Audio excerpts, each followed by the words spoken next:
العلم تاج ونبراس لصاحبه يرقى به سلم الأمجاد والرتب وإن خلا المرء من علم ومعرفة فما يفيد جمال الوجه واللقب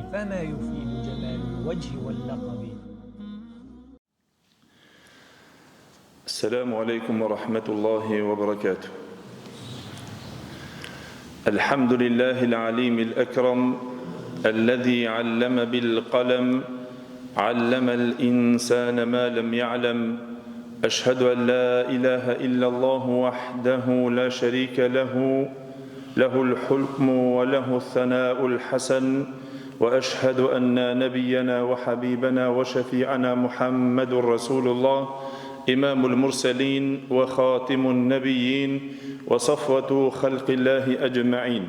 نشهد بأنه بلغ الرسالة وأدى الأمانة ونصح الأمة وكشف الله به الغمة وجاهد في الله حق الجهاد حتى أتاه اليقين. فصلوات الله وسلامه عليه وعلى آله وصحابته والداعين بدعوته والعاملين بسنته بإحسان إلى يوم الدين وبعد. Gjithë falënderimet dhe lavdrimet I takojnë Allahut Gjelle Gjelaluhu, vetëm ata falenderojmë dhe vetëm prej Tij ndihmë dhe falë kërkojmë, kurse salavatet dhe selamet nga thellësia e zemrës tonë I dërgojmë të dashmurit tonë Muhammedit sallallahu alaihi wasallam, familjes së tij, shokëve të tij dhe gjithë ata të cilët pasojnë rrugën e tyre me të mirë deri në ditën e gjykimit. Të nderuar vëllezër, fillimisht falenderojmë Allahun Gjelle Gjelaluhu që na mundësoi arritjen e këtij muaji të bekuar dhe na mundësoi që të arrijmë deri në këtë ditë me të cilën gjendemi, ku vetëm kemi kaluar pak më shumë se gjysma e këtij muaji, ku na shpresojmë që Allahu Gjelle Gjelaluhu të ketë pranuar nga ne agjerimin ton, namazin ton, dhikrin ton, leximin e Kur'anit ton dhe gjitha veprat e mira të bëra gjatë këtij muaji, ku ne ashtu shpresojmë dhe lutem Allahun Gjelle Gjelaluhu që mos të na privon në këto ditat në vijim të ngelura të këtij muaji, ku me të vërtet është koha dhe sezona ku shtërngohet rrypi, se pak dita kanë ngelur për ta shfrytzuar dhe e lutim Allahun Gjelle Gjelaluhu që mos na privon nga shfrytëzimi dhe ato mirësi të cilët janë që fitohen veçanërisht në këto ditat e pakta të ngelura të këtij muaji, dhe se padyshim se mirësia më e madhe është që Allahu Gjelle Gjelaluhu të ta jep dakortin e shfrytëzimit deri në fund. Të nderuar vëllezër, padyshim se vetëm se kemi kaluar gjysmën dhe jemi futur në gjysmën e këtij muaji tjetër, I cila është një periudhë që me të vërtet në to përkushtimi shpirtëror I yni duhet me arritur kulminacionin. Edhe sa ato sfidat dhe problemet më të mëdha në rrugën tonë që na dalin dhe që na ballafaqojnë janë ato mëkatet e fshehura, me të cilët janë shumë faktorë të cilët ndikojnë në prishjen e anës shpirtërore të moralit ton, edhe në ato fizike dhe në ato shoqërore tonë. Dhe se padyshim me temën me të cilën hoxha e sjell radhazi këtu, tema që do të inkurajohemi inshallah, është përzierja e cila është një ndër efektet më të mëdha të cilën ndikon në jetën tonë dhe personale, në jetën tonë dhe në shtëpinë tonë edhe në ato shoqërore. Shoqërimi I tepërt me njerëzit në to ka një efekt të madh. Edhe se temën hoxha me të cilën e theksoi, tha është përzierja e tepërt, shmangja nga shoqëria e shumt është mbrojtje nga përgojimi dhe nga kjo smuje e fshehtë e cila efekti dhe ndikimi I saj është shumë I madh. Dhe se padyshim se ajo e cila më shumë t'i vuajmë edhe problemet që i hasim në rrugën tonë të udhëzimit të vëllezër, është shoqërimi i ynë i tepërt me ata të cilët nuk të ndihmojnë për në rrugën e Allahut xhelle xhelaluhu. Edhe se shoqërimi i tepërt me njerëzit, ajo patjetër se jep një efekt dhe një ndikim në natyrshmërinë e çdo personi, pa marrë parasysh ke ai nga ato të udhëzuarit, apo nga ato të devotshmit, apo të sinqertit. Ajo ndikon shumë nëse nuk është shoqëria e mirë edhe nëse nuk është shoqëria e vlerësuar për atë me të cilën ti shoqërohesh me ta. Dhe me ta gjithherë, pra hoxha e sjell me njëherë një argument të Allahut xhelle xhelaluhu të suratul Kahf, ku Allahu xhelle xhelaluhu i drejtohet Muhammedit sallallahu alaihi wasallam duke thonë: ولا تطع من أغفلنا قلبه عن ذكرنا واتبع هواه وكان أمره فرطا. Tha Allahu xhelle xhelaluhu pejgamberit sallallahu alaihi wasallam, dhe ti mos e respekto dhe mos e ndjek atë të cilin na ja kemi shmangur zemrën e tij nga përkujtimi ndaj nesh, edhe se çështjen e tij nëse e shiqon i ka te kaluar të gjitha kufit. Allahu xhelle xhelaluhu o vëllezër i drejtohet pejgamberit sallallahu alaihi wasallam që mos të kesh respekt dhe shoqëri me ata të cilët zemra e tij dëshiron epshet. Wattaba'a hawa, ai nuk pason diç tjetër vetëm se egon e tij, dëshirën e tij, epshet e tij, edhe se ja kemi shmangur zemrën e tij nga përkujtimi ndaj Allahut xhelle xhelaluhu. Dhe çështja e tij është se i kalon të gjitha kufijtë e Allahut xhelle xhelaluhu. Dhe se kjo padyshim ka ndikim shumë të madh në anën shoqërore dhe anën shpirtërore tonë, si musliman i cili dëshiron që të shpëtojsh nga sfidat dhe problemet që të kanosen në këtë jetë për të kaluar në botën e ahiretit. Ato të cilët dëshirojnë shpëtimin nga gjitha këto efekte negative, padyshim se duhet që të jetë nga ato të vëmendshmit që dhe kur të shoqërohet me ata të devotshmit, me atë i cili të aludon për në hajër dhe për në mirësi, me atë i cili ta përkujton Allahun xhelle xhelaluhu, me atë i cili mundohet që të të udhëzon drejt rrugës së Allahut xhelle xhelaluhu. Dhe këto e potencoi pejgamberi sallallahu alaihi wasallam në hadithin që transmeton Ebu Davudi, Tirmidhiu, Imam Ahmedi dhe Ibn Hibani Hakimi, nga Ebu Said al-Khudriu radiallahu anhu, i cili tha se pejgamberi sallallahu alaihi wasallam ka thonë: la tusahib illa mu'mina wa la ya'kul ta'amaka illa taqi. Pejgamberi sallallahu alaihi wasallam tha mos e shoqëro vetëm se besimtarin e devotshëm. Nëse është për të shoqëruar, mos u shoqëro vetëm se me atë një besimtar i cili është me të vërtetë meriton shoqërimi me ta. Dhe mos ta han ushqimin tënd, tha, për vetëm se ai i devotshmi. Pse këtë porosi pejgamberi sallallahu alaihi wasallam o vëllezër e jep për vlerësimin e madh që besimtari duhet të jetë i kujdesshëm në shoqërimin e tij, se kanë e shoqëron edhe mos ta shoqëron përveç se një besimtar ushqimin që ja jep ti dikuja, mos t'ja japish vetëm se një besimtar i devotshëm, i cili me ushqimin tanë që ti i jep dhe ushqen atë, ai forcohet në adhurimin e Allahut xhelle xhelaluhu. Dhe ai është i devotshëm edhe nëse futet në shtëpinë tënde, nëse ti shet të metat e tua, nuk i përcjell të tjerët, i mbulon edhe të metat e tua. E nëse nuk është nga ato besimtarët e mirë, dhe nëse nuk është nga ato të devotshmit, ai dhe nëse futet në shtëpinë tënde, do të i përcjell gabimet dhe të metat e tua te të tjerët, dhe do të i përhap të këqijat e tua ku secili njeri ka të meta. Mu përan, pejgamberi sallallahu alaihi wasallam pra në porosi të vëllezër, me këtë porosi duke ditur se me të vërtet shoqëria ka ndikim shumë të madh. Edhe se sado që të ruhesh ti, edhe sado që të mendojsh se unë rri me shokët e këqij, po unë ruhem dhe jam i devotshëm, apo jam i mirë dhe nuk e kam dert, ani se shoqërohem me ta. Asesi se nga vetë natyra Allahu xhelle xhelaluhu që e ka krijuar njeriu është që të merr nga natyra e shokit të tij nëse ai është vazhdimisht me ta, nëse shoqërohet me ta, në mexhliset edhe shoqërinë ku ai rrin me ato njerëz, padyshim se do të merr nga cilësitë e tyre. Dhe këto pejgamberi sallallahu alaihi wasallam na e tregoi në hadithin që transmeton Imam Buhariu dhe Muslimi nga Ebu Musa al-Ash'ari radhiyallahu anhu. Tha pejgamberi sallallahu alaihi wasallam, o vëllezër, dëgjoni këtë hadith.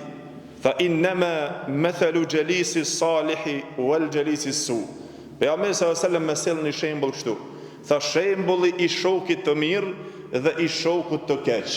Tha i shembullon ke hamilil miski wa nafikhil kir. Tha është sikur ai bardhësi i miskut i parfimit, pronari i parfimit, dhe ai nafikhul kir, ai i cili i fryn farkës, ati prushit, ai farkatari, i cili është kovaçi, duhet me fryat prushin për më nxej, ai që merret farkatari me to, shembulli tha i ngjan pejgamberi sallallahu alajhi wasallam shokit të mirë dhe shokit të keq, tha si ai që posedon parfimin, që punon me parfim, dhe ky tjetri që është farkatar dhe punon me xehje të cilët duhet ai të kovaçi e kështu me radhë, që i fryn prushit me to. Shembullin tha pejgamberi sallallahu alajhi wasallam, fa hamilul miski imma an yuhdhiyak wa imma an tabta'a minhu wa imma an tajida minhu rihan tayyiban. Shembulli atij i cili bartën misk, pronari i miskut i parfimit, tha ose ai të jep ty parfim, ose të blesh prej tij parfim, ose spaku veç që je shoqëruar me to të marrësh erën e parfimit që ai punon aty. Ti vetëm nëse rrin aty do të marrësh erë parfimi. Dhe kur të dalësh jashtë, kur të takohen tjerët, sa të nuhatin aromën me njëherë të diçka koj pas ke marrë kitë parfim. Era e bukur, era mirë. Shembulli atij shokut të keq, tha pejgamberi sallallahu alajhi wasallam, tha është wa nafikhul qir, tha imma an yuhriqa thiyabak wa imma an tajida rihan khabithan. Ose të t'i djegë rrobat e tua, ose të marrësh erë të keqe nga ai. A ke pa nëse shkon te kovaçi, apo ai farkatari që i fryn aty prushit aty, era është e keqe. Spaku veç kur ti fryn nëse qëndron, ja ka me t'i djegë rrobat e tua, e ja spaku vetë pse ke qëndruar në to do të marrësh erën e keqe. Sado që ti i kish ti teshat e pastra tua, të bardha, nëse qëndron te farkatari, ato do të nxihen vetëm se ke marrë pjesë. Ose nëse merr pjesë me një vend ku ka erë të keqe, ti vetëm nëse del jashtë njerëzit me njëherë do ta nuhasin aromën me të cilën ke ndejt.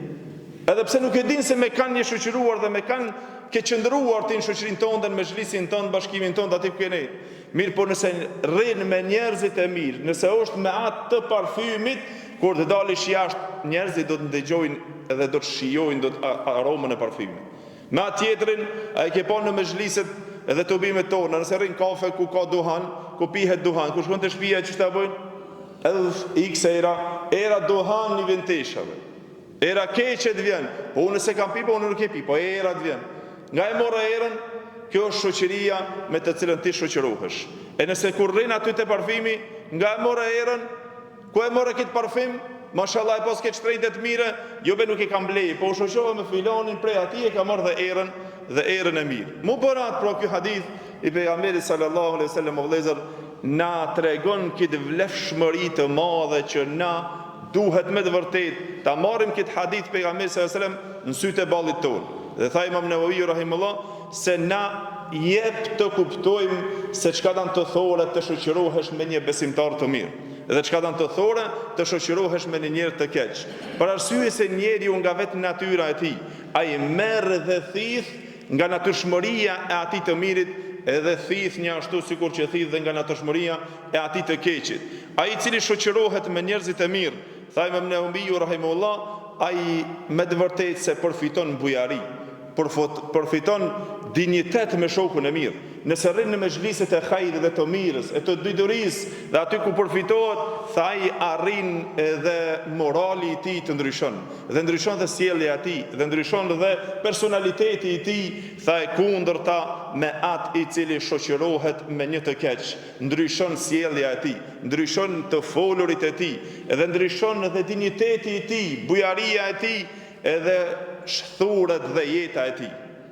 Bjen në problematik Edhe e vorejnë se nuk ka qenë njeri kështu, po u shoqërua me të këqit dhe derisa arriti që të thith nga ato natyrshmëritë e tyre. Cilësimet merren në vëllezër sipas shoqërimit me të cilën shoqërohesh.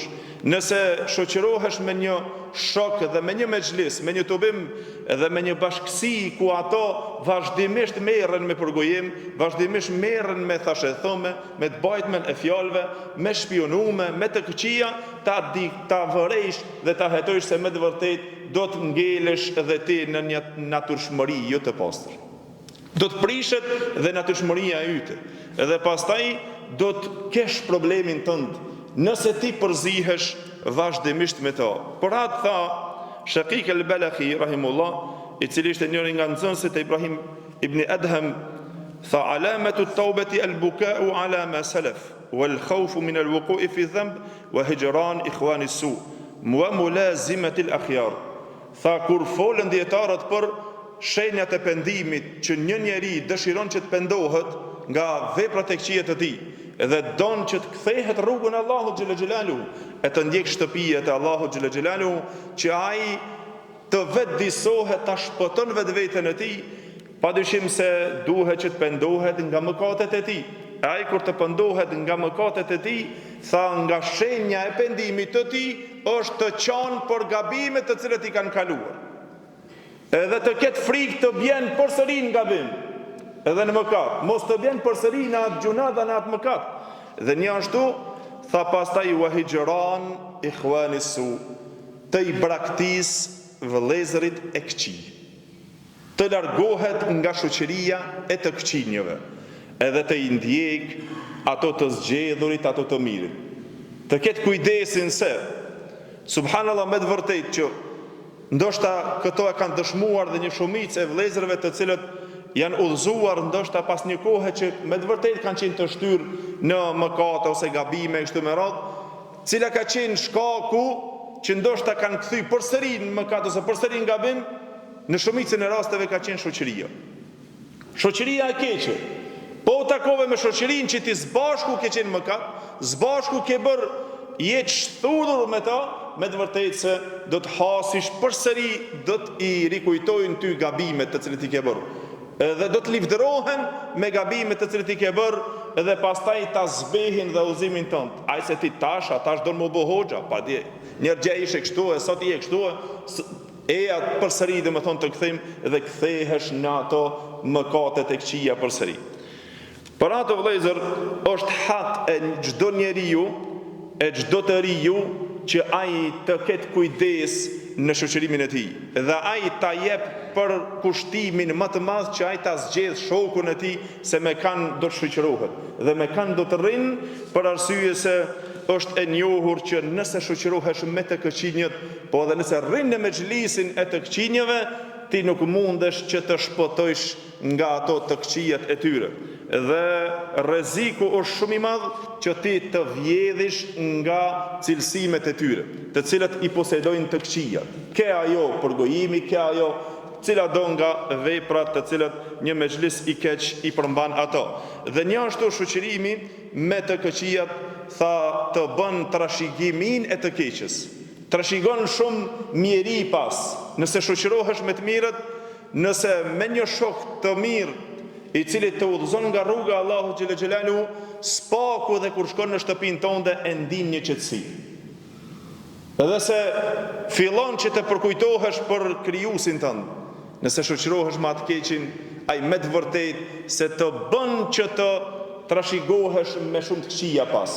Dhe të rikujton shumë të këqija, derisa dhe në shtëpinë tënde kur të futesh e heton atë të keqen të cilën e ke marrë nga jeta e shthurur e tij. Dhe se kjo është e njohur o vëllezër, sikur që një erë e cila kalon pranë luleve, a ke parë, sjell erë dhe aromë të mirë. Edhe pse ndoshta në prezencën ku je ti nuk vjen era mirë, dhe s'ka lule, po nëse era kalon nga lulet me erë të bukur dhe me aromë të mirë, ajo ta sjell në hundën tonë dhe aromën e mirë. E nëse kalon e njëjta erë, kalon me një vend që ka erë të keqe dhe aromë të keqe, edhe është e irrituar, ti me njëherë ta vret hundën dhe thu nga erdhë kjo erë e keqe. Kështu pra shoku i mirë ndikon në atë i cili e shoqëron dhe ai i cili vazhdimisht shoqërohet me ta. Por atë fjala e urtë e dietarëve thon kështu: la tusahib man la yanhaduka haluhu wa la yadulluka ala Allahi maqalu. Kur mos e shoqëro me atë njeri i cili halli i tij, gjendja e tij nuk të drejton drejt rrugës së krijuesit Allah, se Allahu xhelel xhelalu. Edhe nuk të aludon fjala e tij për të Allahu xhelel xhelalu. Kur mos e shoqëro me atë njeri i cili të bën të harrojsh rrugën e Allahut xhelel xhelalu. Edhe ti ja bën testimin vetvetit tënd me atë shoqëri të cilën shoqërohesh gjatë asaj kohës me të cilën shoqërohesh. A më shumë ke marr dobia apo më shumë ke marr fjalë të kota dhe humbje dhe largim prej rrugës së Allahut xhelel xhelalu? Për atë tha: la tusahib al-fajir fa innahu yuzayyinu laka fi'lahu wa yawaddu laka annaka mithluhu. Kur mos e shoqëro atë të shthururin, atë të keqin, atë të prishurin, se ai ti zbukuron veprat e këqija të tij. Dhe ai ti stoliz veprat e veta, edhe të livdrohet, dhe ai e ka një cilësi që dëshiron që të bëhesh dhe ti sikur ai. Ai keqi vazhdimisht të livdrohet me veprat e këqija.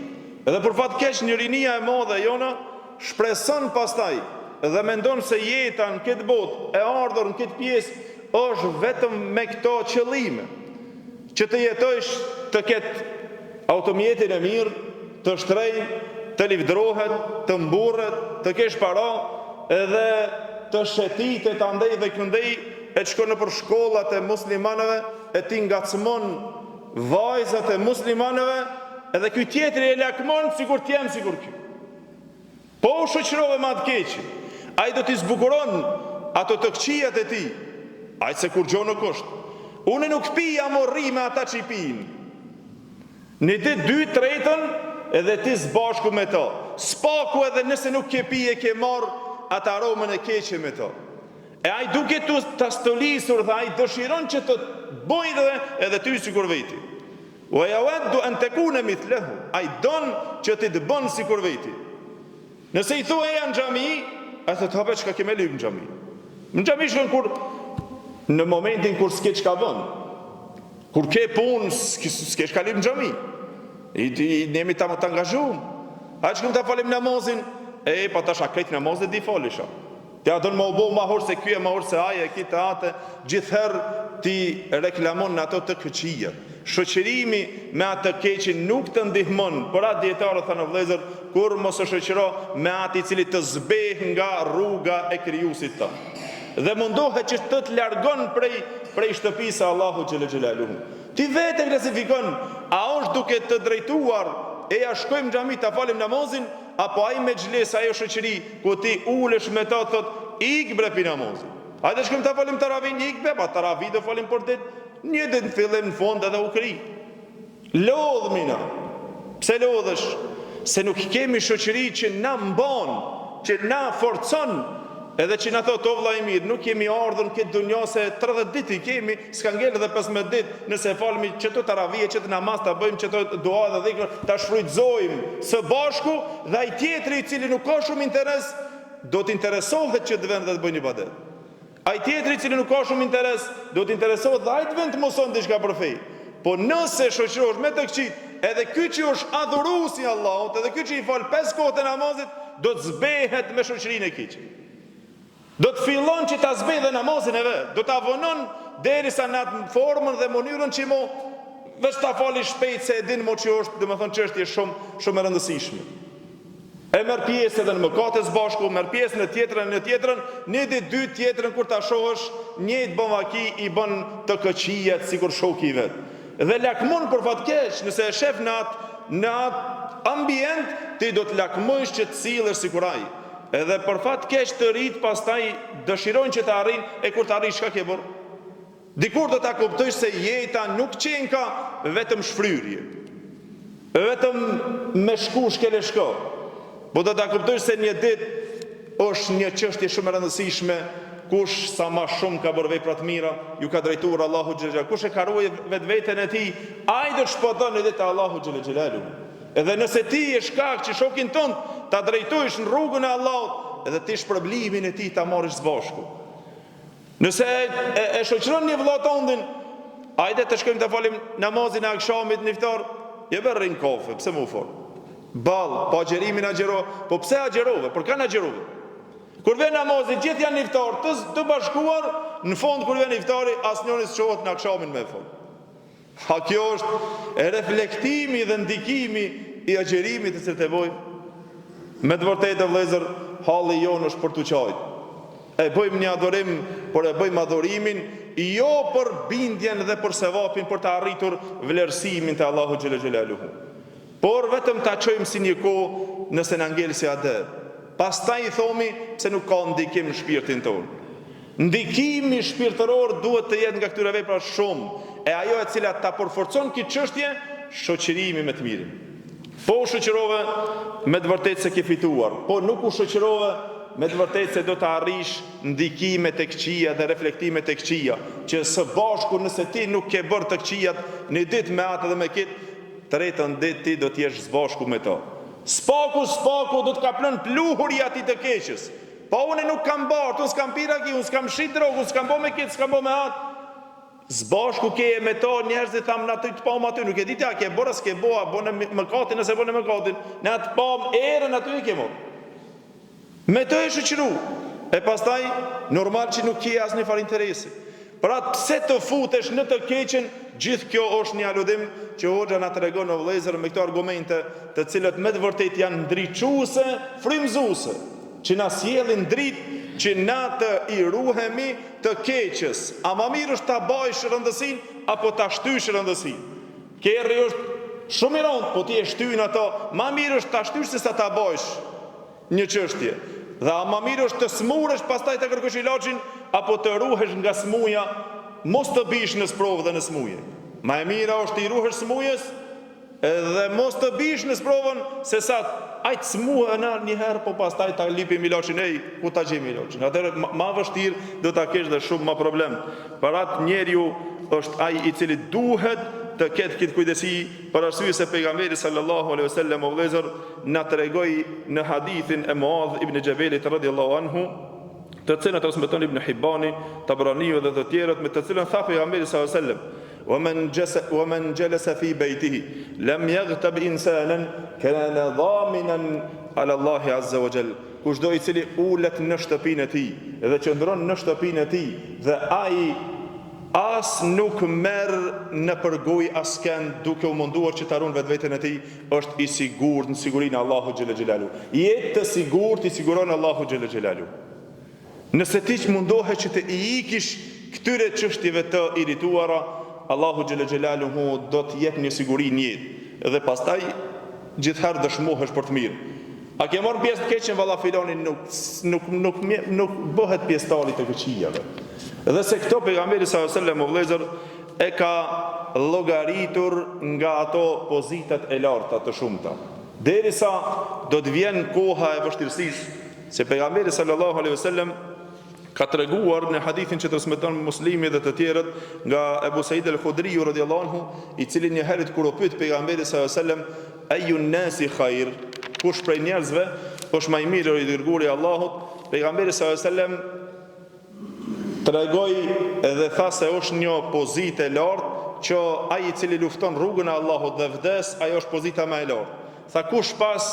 Tha pastaj mu'minun, një besimtar i cili tha e ndjek ato malet apo atë bjeshkën me një lugin që të del me një shpat atje dikundi veç dhe ai të ndahet atje për ta ruajtur fen e tij, të adhuron Allahun e tij dhe të i lënë njerëzit nga sherri i tij.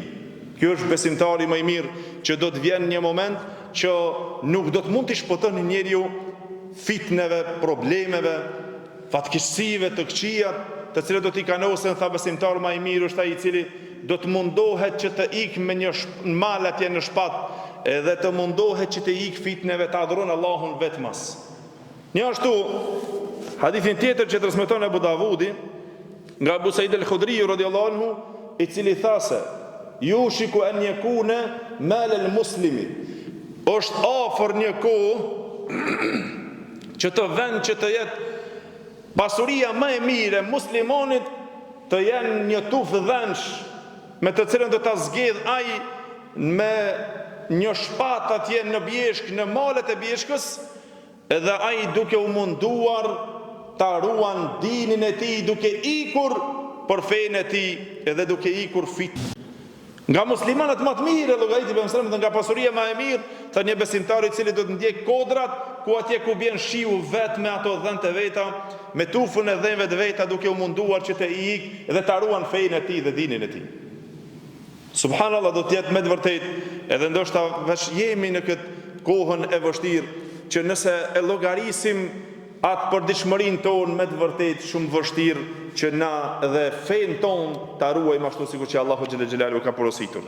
Ose spaku të bish në dëmtimin e të tjerëve, tu fol për atë, të përgojuki tjetrin, tu shpif për atë tjetrin, edhe tu e marr në përgoja tjetrin e kështu me radhë. Pejgamberi sallallahu alajhi wasallam vëllezër, një ashtu hadithin që transmeton Imam Ahmedi në Saiu dhe Darimiu nga Ibn Abbas radhiyallahu anhu, i cili tha se një herë kur ishin ulur në mexhlis, tha dul pejgamberi sallallahu alaihi wasallam dhe kur na pa ashtu të buar, sigur me thon tash, a dëshironi t'ju tregoj diçka shumë me vlerë? Pejgamberi sallallahu alaihi wasallam kur i pa të buar që ishin në mexhlis, tha Ibn Abbas radhiyallahu anhu, ju drejtua mexhlisit duke e thonë: "Ala ukhbirukum bi khairin nasi manzilan?" A nuk dëshironi që t'ju tregoj dhe t'ju lajmëroj për pozitën më të mirë të njerëzve kush e ka? Thanë gjithsesi, o i dërguari i Allahut, çish nuk dëshirojmë që ta dim kush e ka pozitën më të lartë te Allahu xhël xhelaluhu. Dhe kjo është interesi, subhanallahu, nëse marrësh pjesë me një mexhlis, ku shoqërohesh me një dietar, me një hoxh, kur pyet çështje të pyetesh gjithherë, të arrish një vlerë të madhe. Dhe na kemi folur rreth kësaj se si janë interesuar sahabët e pejgamberit dhe shoqëria e lartë të cilët dëshirojnë që të arrijnë vlera të mëdha.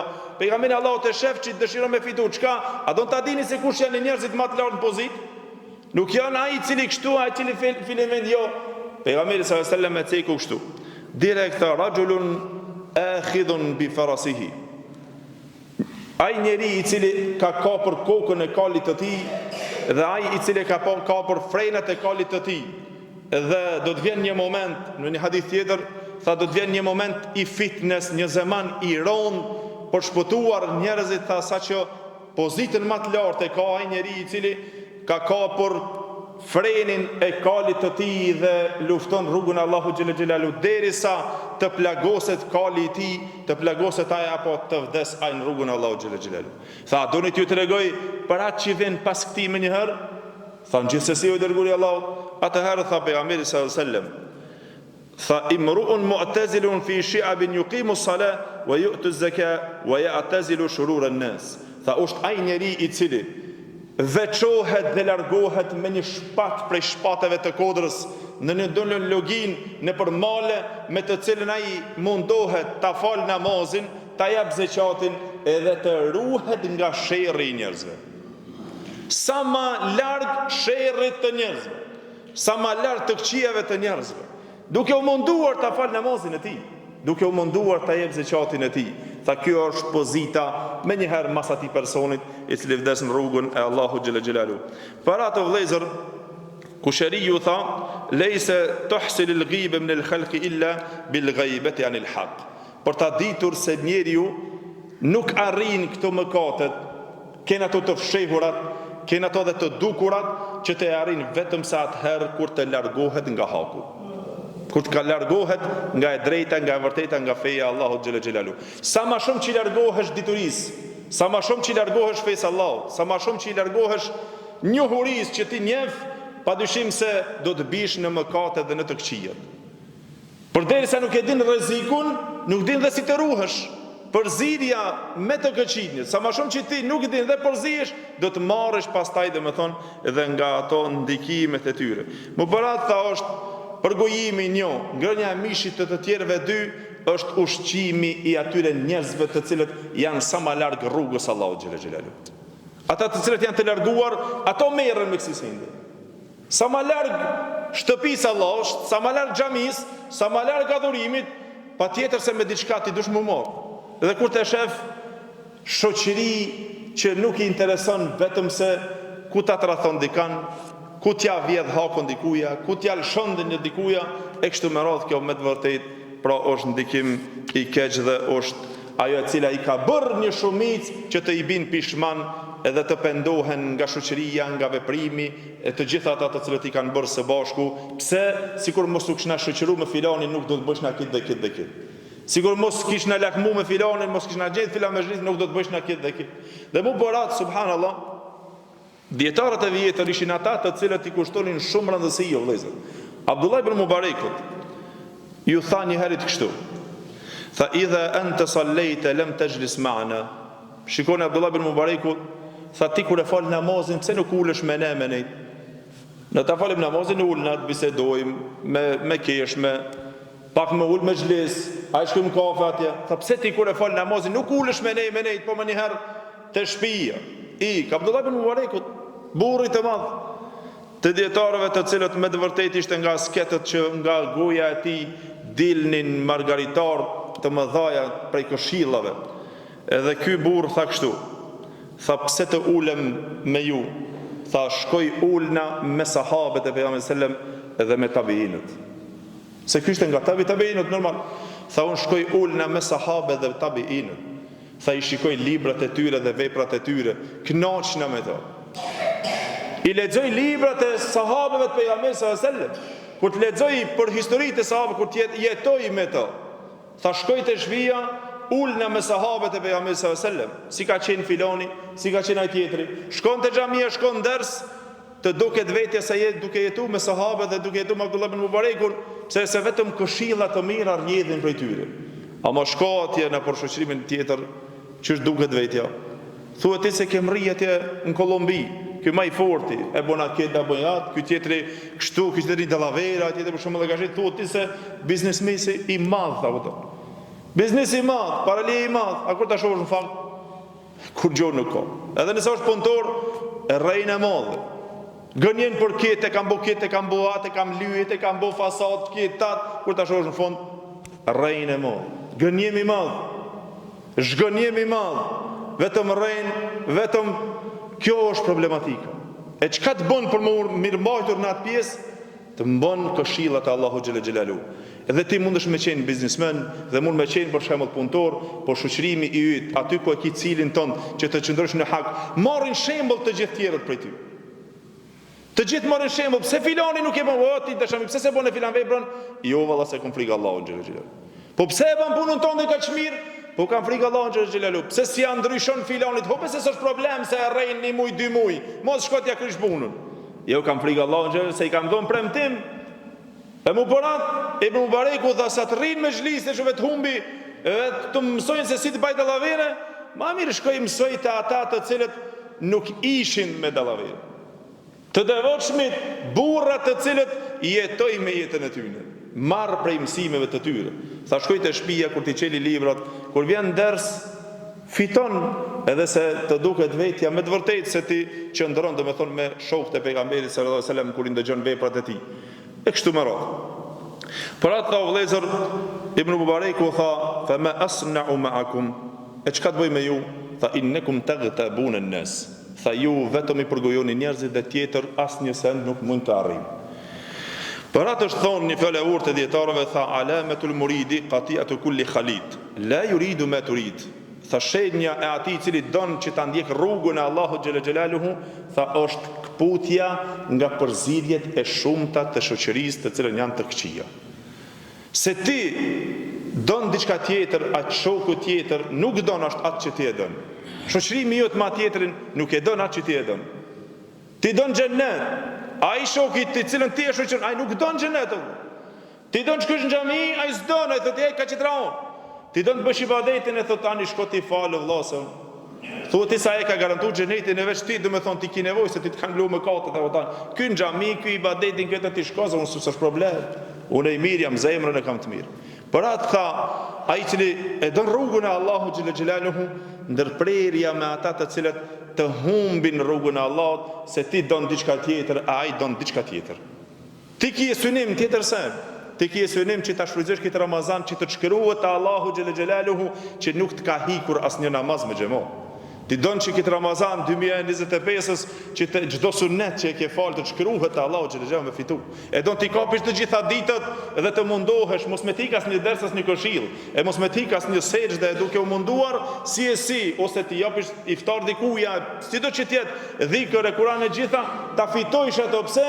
Se ky Ramazan do të shkruhet te Allahu dhe do të mbështjellet dhe ruhet te Allahu xhallahu. E fitove, mirë se fitove, vetëm vetvetit tond i ke bukeq. E do të vajtojsh një ditë kur ata të cilët e kanë shfrytzuar e ti ke pas mundësinë, Allahu ti ka dhënë gjithë të mirët, s'ti ka interesuar. Kjo është më problematika, jo se ke pas arsye, po i ke pas gjithë të mirët, pse? Vetëm nga dëshira e epsit. Wa taba'a hawa. Allahu xhallahu thaj e ndjek dëshirën. Nuk ja dën atë çështje, e pse dhe ti dush më u bashku me to? Pse dush më u shoqëru me to? Kjo është domethënë problematika më e madhe, ai don diçka tjetër dhe ti nuk don. E mu për atë, një herë ju është thonë vëllezër Muhammed ibn Nadr, i cili tha Ebu Usame, tha i thësh në ai e kishte një cilësi të tij, rrinte në shtëpinë e tij shumë. I vetmas edhe vonte dhikur shumë, derisa nuk shoqërohej shumë me njerëzit. Edhe e fajsonin dietarët e kohës së tij dhe thanë, a nuk ndihesh i vetëm në shtëpinë tonë, veç vetë? Mas një shok nuk bën vëlla, si mundet kështu? Tha, nuk e keni ndëgju, e ka për qëllimi për një hadith i cili është marfua, që thuhet se Musa a.s. Allahu xhelle xhelaluhu ju pa drejtuar dhe i tha, o Zot, a i e afër që unë të bisedoj me ty dhe të t'i shprehi të gjitha ato ankeset e mia, apo je larg që duhet me thirr? Allahu xhelle xhelaluhu i tha, ana jalisu man dhakarani. Unë jam shoqëruesi, shoku i atij i cili më përkujton mua. Tha, si të mërzitem edhe si të ndihemi vetëm në shtëpinë time kur unë kam shoqërues krijuesin tem, vazhdimisht e përkujtoj edhe nuk mërzit në fare. Ai më shoqëron, me atë shoqërohem dhe ai më përkujton mua.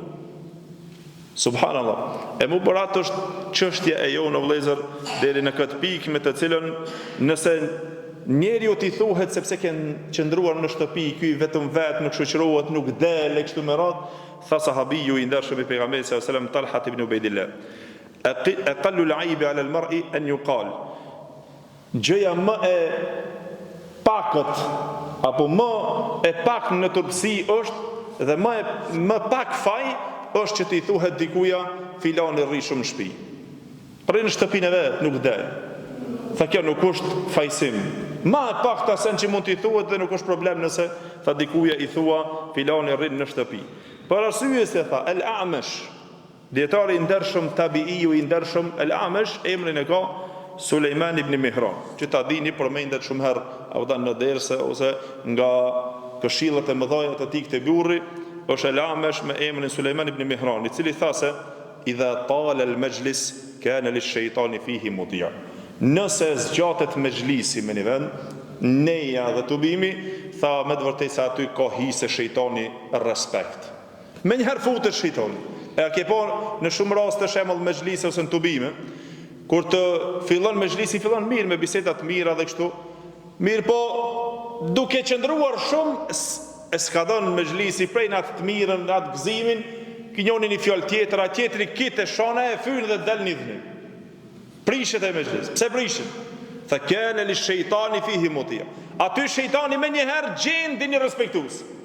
Jo ki veti, jo aja, jo kjo, jo kita shon të afinërët, edhe e s'ka dhënë me njëherë mejlisi dhe tubimi nga aja e mira në të keqen. Njëtën e tha dhe e Zuhriju. Ibn Shihab e Zuhri është tabiinu i ndershëm, i cili tha idha tala al-majlis kana li shejtani fihi nasib. Nëse zgjat neja me një vend tubimi, mejlisi, tha aty ka hise shejtani. Me njëherë futet për me ngacmu, me njëherë i bën ato të këqijet. Nuk do të thore se pa tjetër vetëm në shtëpi me bu mejlis dhe me autobu.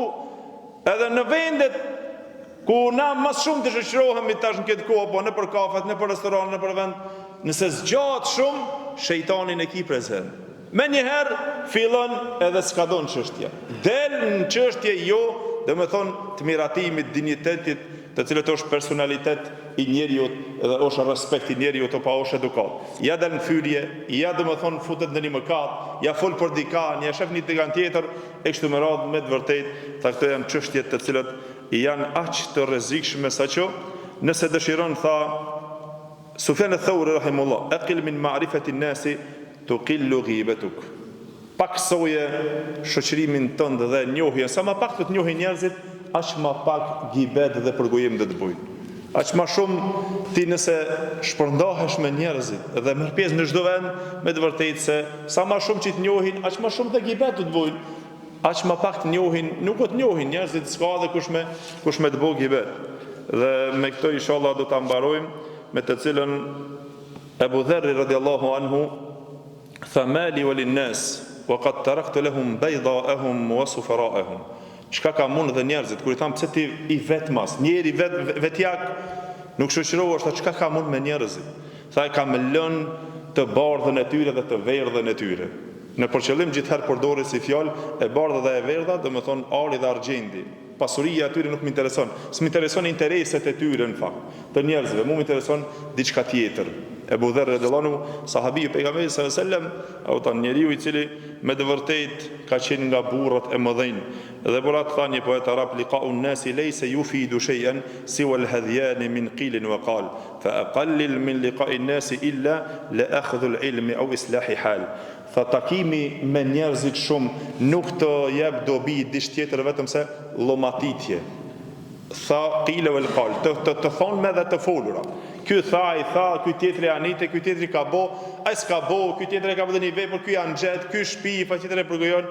Tha mundohu që këto takime të I zmbrapshish dhe të shmangesh nga këto takime dhe nga këto marrje pjesë dhe nga këto shoqërime, përveç aty ku është marrje diturie, aty ku është përmirësim I gjendjes tënde, aty merr pjesë.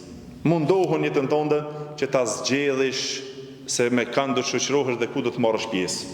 A do të jetë ajo përmirësim I gjendjes tënde? Se gjendjen shumë le e prish. Problemin e kemi si ta përmirësojmë dhe si ta mbajmë këtë gjendje, si ta mbajmë në adhurim, e si ta mbajmë në shfrytëzim, e si të mundohemi që të shpëtojmë, se për të prish shumë le prishësh. Edhe nuk është problem, për ta ruajtur gjendjen tonë, edhe miratimin e kësaj o vëllezër duhet patjetër që të marrësh dituri. Ana për fat keq, mas shumë të që ikim pi dersit pi diturisë. Po nuk dite si do të marrësh argumente, si do të ruhesh, si do të harrojmë këtë gjendje. 30 ditë Ramazan, 30 ditë derse, po hoxha Allah të keq në për çdo xhamia.